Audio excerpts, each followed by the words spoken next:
Valorant's been around for over 3 years now, and it's added way too many new agents since then, which are all very different in their abilities. That's why today, we're going to be taking a look at 3 of the best mechanics for every agent in Valorant. Skye is a supportive agent through and through, but she can still carry hard on her own when her abilities are used properly, so she can make the most out of them. Now, most people's instincts will be to turn away from a Skye flash, so you can bait them into looking elsewhere by sending your bird out but not actually flashing it. Then you can shoot them when they're not even looking. Your dog can sometimes spot the enemy's locations even if you don't directly see them on screen. This is why the best Skye players look at minimap instead while dogging and spastically moving it around to cover as many angles as possible. If you miss her voice line for her flash and worry about whether you blinded someone or not, don't worry. The bird itself actually cries out differently depending on if you flashed someone or not.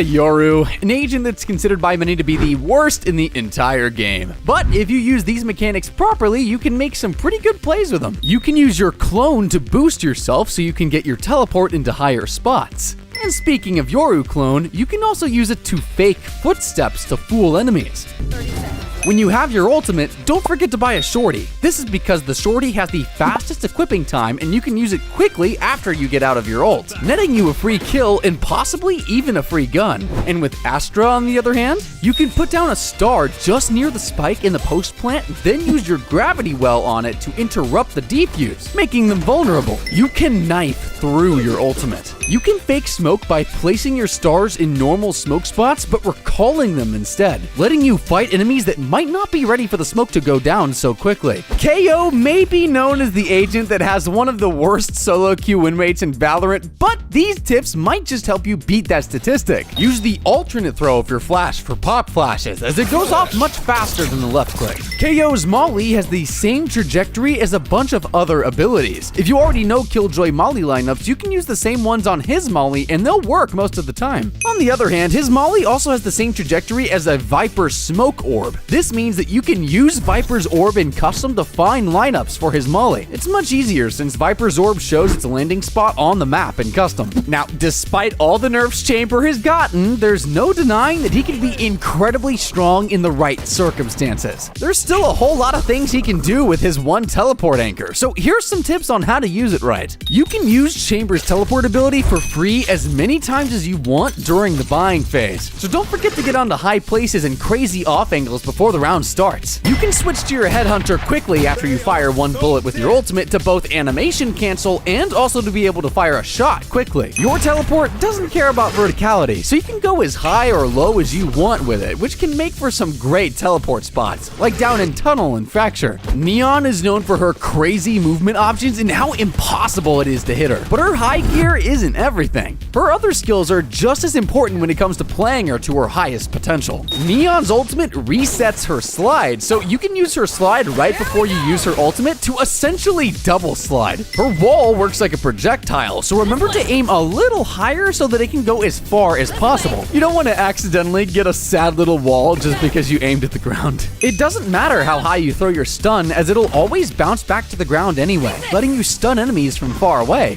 Fade mains always tend to end up using all their skills on a single target. I get it, but if you're going to util spam, then at least do it right with these 3 important fade mechanics to keep in mind. You can let her haunt and seize drop early by pressing on their respective keybinds again. You don't need to control her prowler all the way through a straight area. It'll keep moving on its own in one direction until it finds a target or fades away. Remember that your ultimate deafens people and decays their health by 75, so you can rush in quickly and get your free kills without them ever knowing you were there. Harbor was once considered the worst agent in the game, but time has thankfully proven people wrong. Even with a kit so geared for aggressive pushes, there's still some things he can do to change up the tempo on his own. The speed of your ultimate is determined by you standing still, moving forward, or moving backward while casting it. You can throw your cove straight up just before peeking so it can land right after you swing, letting you get information or maybe even a kill in before you can use the smoke to flood out. You can stop your high tide early by pressing on its keybind again. Gekko's been out for months now, but it still seems like so many people don't know how to play him properly. His kit is based all around rechargeability, and these tips might just help you utilize that more. Are you really using Dizzy right if you only use the ability once per round when it's rechargeable? Instead of throwing it out there to fall into an area where it can't be picked up again, you could instead send it straight up from behind cover so that it falls right at your feet and you can pick it back up safely. Don't be too eager to send Wingman to plant before your team clears sight. It's not an entry ability, it should come after your duelist makes space. If your Thrash doesn't find anyone on its first use, don't worry, you provided information already. Just guide it back as near to you as possible so you can safely pick it up and use it later for actually detaining enemies. A lot of people misunderstand key aspects of Deadlock's abilities, so she may look weaker than one would normally think. Instead of treating her sound sensor like a worst trip, you could instead treat it like a trap. Put it in areas where there's guaranteed to be sound, like in common plant spots or choke points, so you can stun them to delay. Your ultimate can bounce off walls and even the ceiling. Your wall is one of the best ways to delay and buy time, so wait until you get information before using it. Brimstone's kit may be as old-fashioned as he is, but even he can pull out some new tricks, especially with his ultimate. When you're on site trying to protect the spike in the post plant and getting pushed hard, you're not as helpless as you may think. You can look straight up into an open sky and shoot your molly there, and it'll land back down in a couple of seconds. If you can pull this off, you can delay the defuse for an additional 8 seconds and get a better chance at winning the round. Don't just use your ultimate randomly and pray to get a kill. Ask your teammates to throw flashes or stuns for you so that it has a bigger chance of hitting. If they don't want to, you just need to change your strategy. Instead, try to use it to force people to go into small areas or out of them into the open so you can shoot them down easier. And speaking of his ultimate, it's so loud that you can actually use it to freely run around and reposition while it's ongoing. And a small secret about Brimstone's ultimate is that if you have full HP and you stand on the edge of your own ultimate, it won't kill you even after it ends. So be sure to use this to your advantage to make risky defuses. It's safe to say that Phoenix isn't as strong anymore since most people know how to play around him, but he can still do well in the right maps with a few key mechanics to keep in mind. Your molly will always fall at the edge of your sound circle if you run and aim slightly upwards, so you can be more precise with it without having to learn lineups. You can use your ultimate right before a Ray's ultimate hits you in order to nullify it.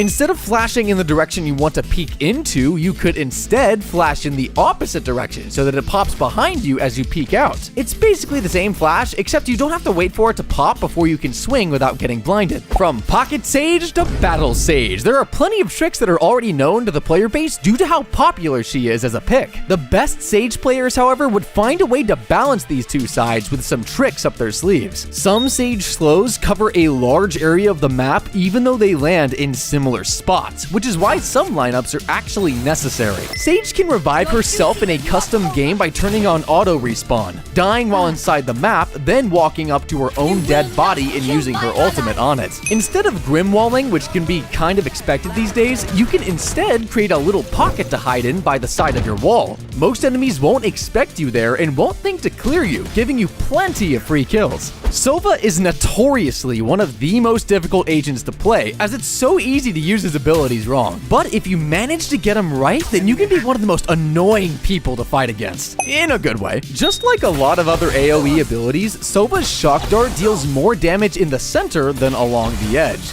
The maximum height of your drone depends on the height of the surface it's hovering over, so remember to jump and use your drone from behind taller walls or cover so that it can go higher. Sova's Recon Bolt and Shock Darts have the exact same physics in-game, so it's a lot easier to practice Shock Dart lineups using your Recon Bolt instead so you can see exactly where they land for a longer period of time. Viper can be a difficult agent to play if you aren't prepared with good lineups and fuel management. With these mechanics in mind though, she can become the easiest agent to play even with barely any practice. When you have the fuel to put your orb back up but can't because it's on cooldown, you can easily reset it by picking it back up and putting it down again. You can land any lineup in a pinch as long as there's nothing in the way. Ping where you want your molly to land, then start running in the direction of it while looking straight up in the sky while you have your molly out. When your sound circle meets the ping, throw your molly. You don't have to manually pick up Viper's orb and reset the round to get back her wall in a custom game if you're just testing out setups. You can hold the keybind for them from anywhere on the map and you can get them back that way. Cipher's trips are the bread and butter of his kit. They have global range and provide information whether or not they're still up, and is arguably his strongest abilities, so it's incredibly important to get them right. With that being said, here's some tips that can help with that. The optimal height for Cipher's trips can be achieved by crouching in front of where you want to put it and putting the tripwire so that it goes right through your head.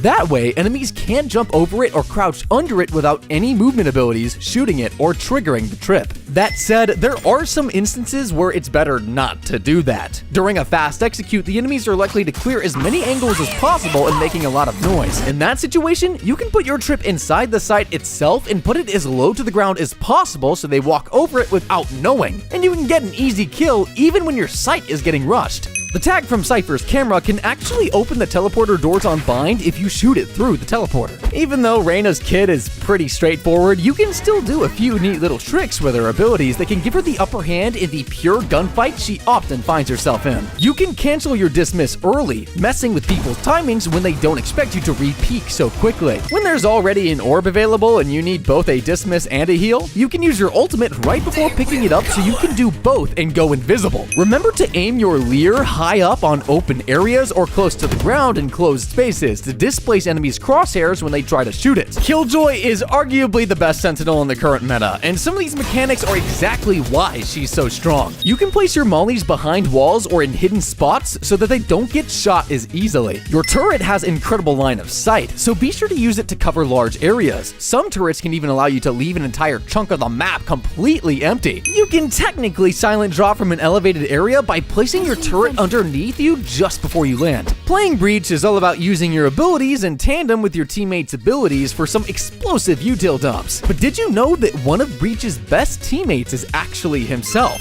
You can use your Aftershock or Stun right after your flash so that they can hit more easily. You can use the final part of your ultimate as a little boost to get up onto higher places if you jump at the right time. Your Aftershock has a decent amount of range, so you can stay back as you use it. Omen players should always be ready to use his abilities to get into some of the riskiest positions to make a play. After all, controllers are masters of mind games, and Omen just so happens to be the trickiest one to deal with due to his teleport ability. When on defense, your paranoia can absolutely dismantle executes just with some good positioning. Instead of playing in any spot you want, try to play perpendicular to the enemy's entry paths, like for example behind the box on Haven C. You can pick up the spike from any part of the map using your ultimate. Just use it on top of the spike, then cancel. So you can actually Omen clone using your teleport by using it on the ground at your feet just before you peek out of a smoke, confusing the enemies and letting you know where they are before you properly swing out to kill them. Jett has long been known as one of the most controversial agents of all time, and there's no shortage of ways to play her and still get good results. You can silent drop from any height on Jett by hitting spacebar to use her glide passive just before she hits the ground.